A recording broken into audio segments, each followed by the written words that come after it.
બિંદાસ life કોને કહેવાય? મને જ જોઈ લો.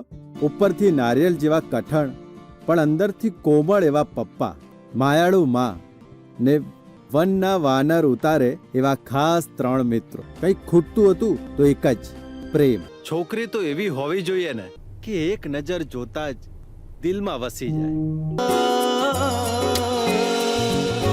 જોને આજે નવી વાર્તા આવી છે, જોને આજે નવી વાર્તા આવી છે. आपके बॉयफ्रेंड को बोलो कि मेरे को भूख लगी है. કેમ આજે બાટલો ફાટ્યો? બીજું શું હોય? આ મનુ કોઈને પસંદ જ નહીં કરી રહ્યો ને. कहते हैं किसी को शिद्दत से चाहो तो पूरी कायनात उसे तुमसे मिलाने की साजिश करे. ખબરદાર જો તે મારી દીકરીને બીજી વાર ઉડાવી છે તો તારા ટાંટિયા તોડીને તારા હાથમાં આપી દઈશ. આ છોકરીને બસ તો એક જ જેવું હોય છે, એક જાય તો બીજી આવે. तारा नसीब में तो बस ही नहीं हुआ है. By the way I am Maya. आप कुछ बोलते क्यों नहीं? बोलिए ना कुछ. આમ આશીષ.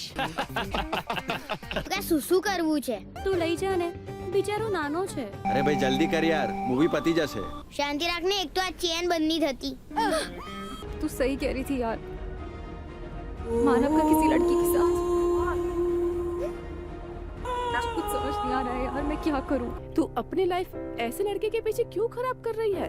तुझे कुछ आगे का सोचना होगा. मैं कुछ समझी नहीं. मैं डिवोर्स की बात कर रही हूँ. हर बात पे शक करती है. कहाँ जाता हूँ, किससे मिलता हूँ, अरे टट्टी भी करने जाऊँ तो उसकी भी उसको अपडेट चाहिए. मैं आज अभी इसी वक्त तुमसे हर रिश्ता तोड़ती हूँ. आशना सुनो मेरी बात. બે ભાભી અને માનવ વચ્ચે સખત ઝઘડો થયો છે. તમારા ડિવોર્સની વાત એટલે તો ખબર ના જ પડવી જોઈએ. લગ્ન ફક્ત 2 વ્યક્તિઓ વચ્ચે નહીં, 2 સોચ અને 2 પરિવાર વચ્ચે પણ થાય.